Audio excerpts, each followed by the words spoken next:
The bell above Sweet Haven Bakery chimed as Julian Hartley pushed open the door. 37 years old with dark hair and wearing a black coat over gray shirt, CEO of Hartley Enterprises. Beyond measure and utterly alone on his 48th birthday, had stopped counting years. Aga birthdays were just another day when you had no one to celebrate with. Julian had come to this bakery because it was quiet, because no one knew him here, because he could buy a single cupcake and pretend it mattered. Inside the small bakery smelled like vanilla, and sugar display cases held beautiful cakes, each more elaborate than the last. Julian was studying them when he heard a small voice. "Excuse me, miss." A little girl stood at the counter, maybe 6 years old, with blonde pigtails tied with pink ribbons, wore a faded pink dress. In her hand, she clutched a crumpled $5 bill. The baker smiled down at her. "Hello, sweetie, what can I get you?"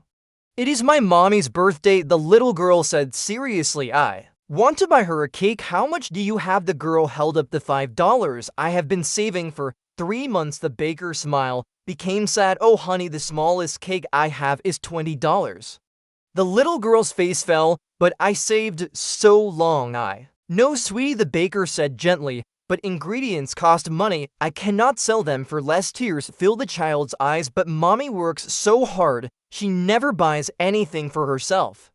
She always says we cannot afford it." I wanted to surprise her. Julian watched this exchange. Mething in his chest cracked. He stepped forward. "Excuse me." Both the baker and the little girl looked at him. "What if I add to what she has?" Julian said, pulled out his wallet. "How much for your best cake?" "Our best is $60. The baker said. "It is a 3-layer chocolate with raspberry filling." Julian handed her 3 20s. "Add her $5 to this. Give her that cake."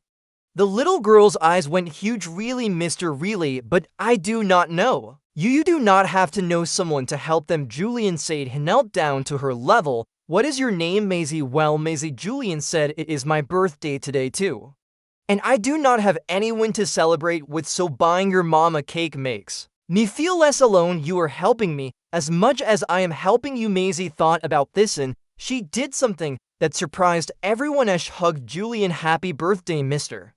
Julian felt tears in his eyes. When was the last time someone had hugged him? The baker carefully boxed the elaborate cake, handed it to Maisie. "Can you carry this by yourself, sweetie? Or should I call your mom?" "She is working," Maisie said, "at the diner across the street. I can see it from here." The baker looked uncertain. "I will walk her across," Julian offered, "if that is okay with you." Maisie nodded. They crossed the street together, Maisie carrying the cake box carefully, Julian holding the door for her. Inside the diner was busy. Lunch rush. A waitress with blonde hair pulled back hurried between tables. She looked exhausted, but she smiled at every customer. "Mommy." Maisie Khaled, the waitress, turned. Her face went from tired to shocked. "Maisie, what are you doing here? And what is that?" "It is your birthday cake," Maisie said proudly. "I bought it with my $5, and this nice man helped." The waitress looked at Julian. She was younger than he expected, maybe 30, with kind eyes and worry lines too deep for her age. "You did not have to do that. She said she wanted to get you something special," Julian replied. "I just helped make it possible." The waitress knelt and hugged her daughter. "Oh, baby, this is too much." "No, mommy," Maisie insisted. "You always take care of me. Today, I take care of you." The waitress was crying. "No." She looked at Julian. "Thank you. You are welcome." Julian started to leave, but Maisie grabbed his hand. "Wait, it is your birthday. You should have cake with us." "Oh, sweetheart, I do not want to intrude," Julian said. "Please." The waitress Sage wiped her eyes. "I am Sophie, by the way, Sophie Miller. It is the least we can do to thank you." Julian hesitated, had nowhere to be. "No one waiting." "Okay," he said, "I would like that." Sophie's shift ended at 12, and Maisie lived in a small apartment above a laundromat 3 blocks away. Julian followed them. Their inside was tiny, but spotlessly clean and decorated with Maisie's artwork with love. Despite having so little, they lit candles on the cake saying "Happy birthday to Sophiathan" to Julian. Maisie insisted. When Julian tasted the cake, he realized something. This was the first birthday celebration he had had in years. Usually, he worked through the day, ignored calls from his sister, went home to an empty penthouse, but here in this tiny apartment with a struggling single mother, and her 6-year-old daughter felt something he had not felt in a decade. Joy, this is the best birthday I've had in years, Julian admitted. Sophie looked surprised. Really? I thought someone like you would have elaborate. Party someone like me, Julian asked. Rich, Sophie said, then blushed. Sorry, that sounded rude. It is accurate, Julian said. I am wealthy, but that does not buy what this is. He gestured to the three of them. Connection, meaning feeling like you matter to someone. Sophie studied him. You seem lonely. I am, Julian said. Honestly, by choice and by circumstance. I built a company, made millions, lost everyone who mattered along the way.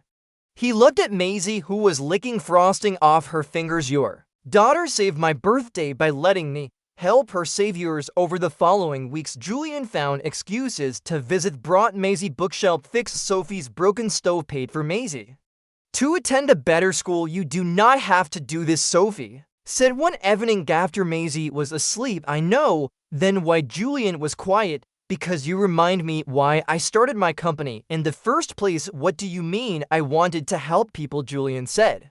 To make products that improved lives, but somewhere along the way it became about profit, about winning, about being successful. He looked at Sophie. You work yourself to exhaustion for your daughter. You sacrifice everything, and she knows she is loved. That is success. That is what I lost. Sophie reached for his hand. You have not lost it. You are still that person, the one who bought a cake for a stranger's daughter, who walks her to school, who sees us as people worth knowing.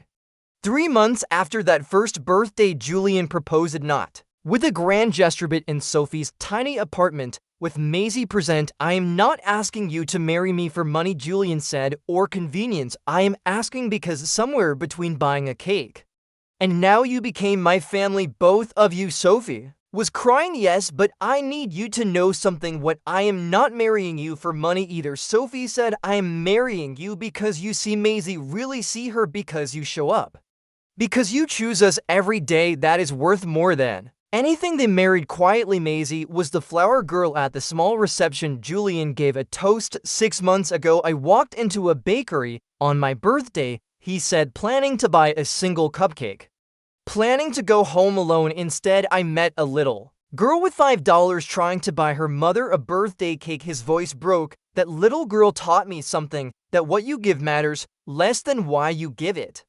That $5 spent with love is worth more than millions spent without. He looked at his family. Maisie, you saved me not with your $5, but with your heart. You reminded me what matters. You gave me a family. Thank you. Years later, when people asked how he met his wife, Julian would smile and say she had a daughter who had $5 and I had everything except what mattered. Best trade I ever made. Sometimes the smallest amounts mean the most. Sometimes helping someone helps yourself, and sometimes $5 buys more than cake it buys. Connection, purpose. This story touched your heart. Please like and share it with someone who needs a reminder that generosity enriches the giver. Subscribe for more stories about unexpected families and finding meaning. Comment and tell us about a time when a small act of kindness changed your life. Your story might inspire someone to help a stranger today.